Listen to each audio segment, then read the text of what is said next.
Bismillahirrahmanirrahim. Assalamualaikum warahmatullahi wabarakatuh.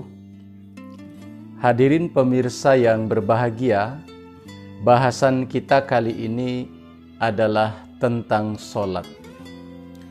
Allah Subhanahu wa Ta'ala berfirman di dalam surah An-Nisa ayat ke-103, Fa'aqimus sholata inna sholata kanat alal mu'minina kitaban mauquta.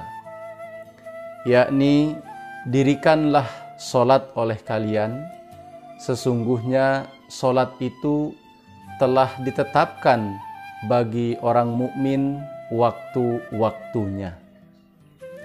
Hadirin yang berbahagia, dari ayat ini kita dapat memahami bahwa sholat itu memiliki waktu-waktu tertentu yang telah ditetapkan oleh Allah Subhanahu wa Ta'ala dan Rasul-Nya.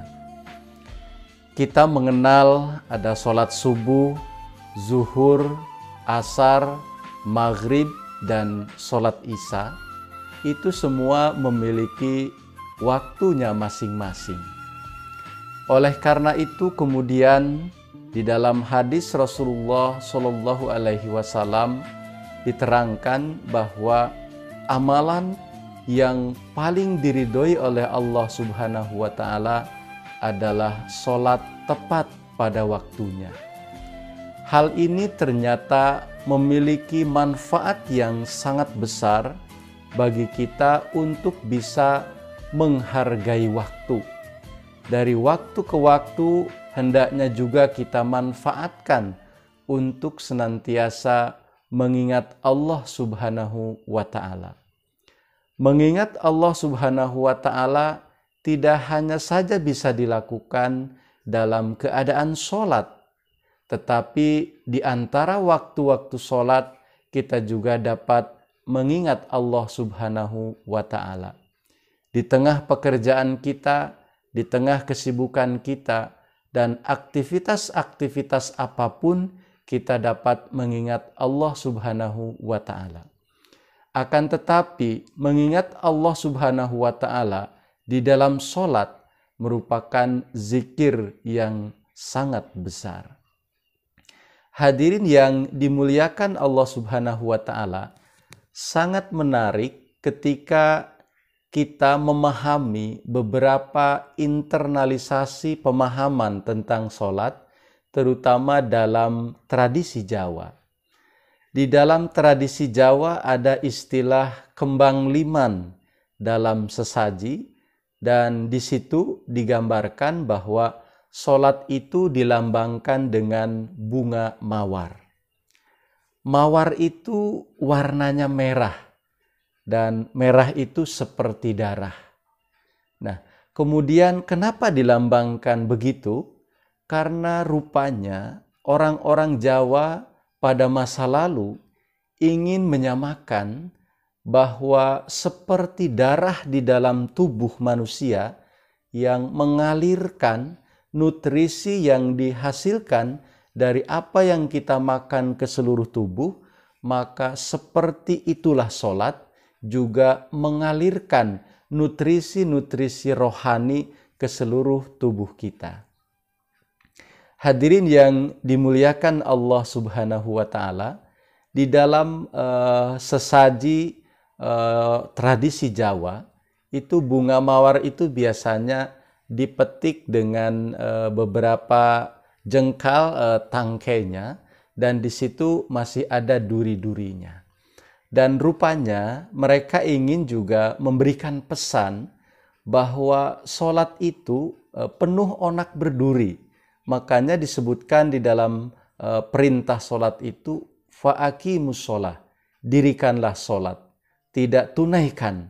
Artinya juga di situ banyak rintangan, seperti kita mau memetik bunga mawar ada duri-durinya.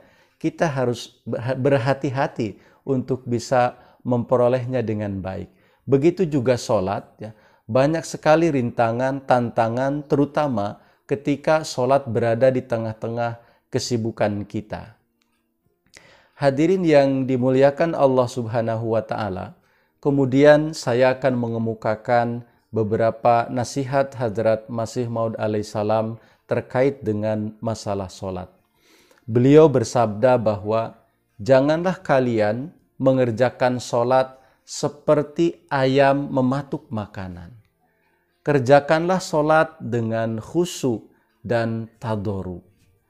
Dan selain dengan kalimat-kalimat dan doa-doa yang telah disunahkan di dalam sholat sebagaimana yang dicontohkan oleh Rasulullah SAW, maka panjatkanlah doa-doa dalam bahasa ibu masing-masing, agar kemudian timbul di dalam diri kita tadoru dan kekhusyuan. Ketika tadoru dan khusyuk di dalam sholat telah kita raih, maka insya Allah Ta'ala dengan jalan itu maka pensucian diri atau tazkiyatun nafs akan kita raih. Hadirin yang dimuliakan Allah Subhanahu wa Ta'ala, salah satu cara agar kita bisa sholat dengan khusyuk, maka hendaklah sebagaimana gerakan-gerakan fisik di dalam sholat, maka seperti itu juga kolbu atau hati kita mengikutinya. Misalnya saja ketika kita berdiri tegak, hendak takbiratul ihram, fisik kita bertindak seperti itu, maka kemudian kalbu kita pun bersiap akan menghadap Allah Subhanahu wa Ta'ala dan meninggalkan seluruh aktivitas dunia.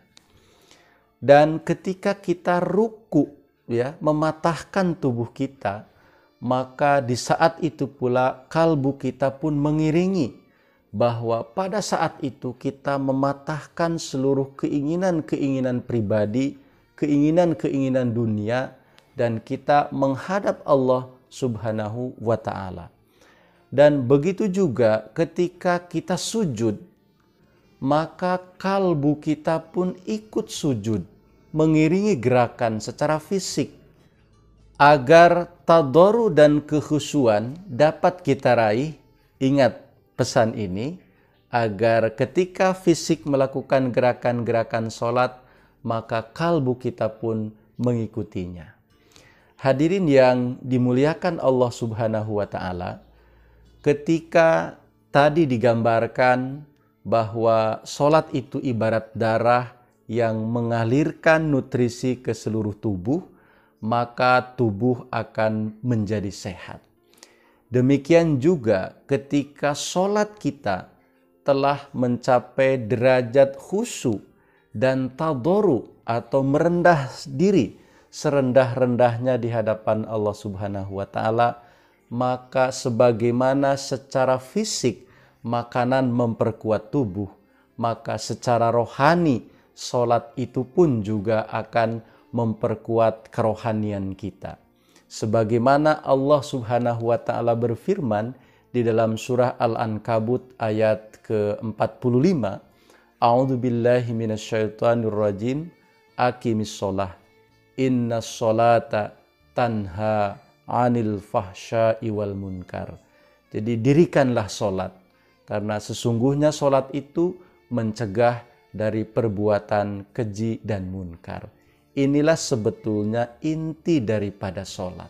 Ketika kita akan mengukur diri sejauh mana sholat-sholat yang kita lakukan di hadapan Allah Subhanahu wa Ta'ala, apakah diterima atau tidak, maka ukurannya adalah sholat-sholat kita dapat mencegah diri kita dari perbuatan keji dan mungkar yang mungkin kita lakukan sebelum kita mendapatkan sholat-sholat dengan khusyuk.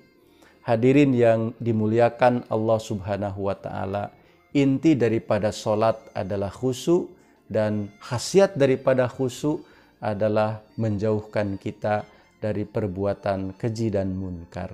Mudah-mudahan bisa memberikan manfaat untuk kita sekalian, dan marilah kita upayakan untuk dapat sholat dengan khusyuk, karena sholat adalah merupakan saat yang paling dekat antara kita dengan Allah Subhanahu wa Ta'ala. Panjatkanlah doa sebanyak-banyaknya, karena itu merupakan saat yang paling tepat untuk kita bermohon kehadirat Allah Subhanahu wa Ta'ala. Wassalamualaikum warahmatullahi wabarakatuh.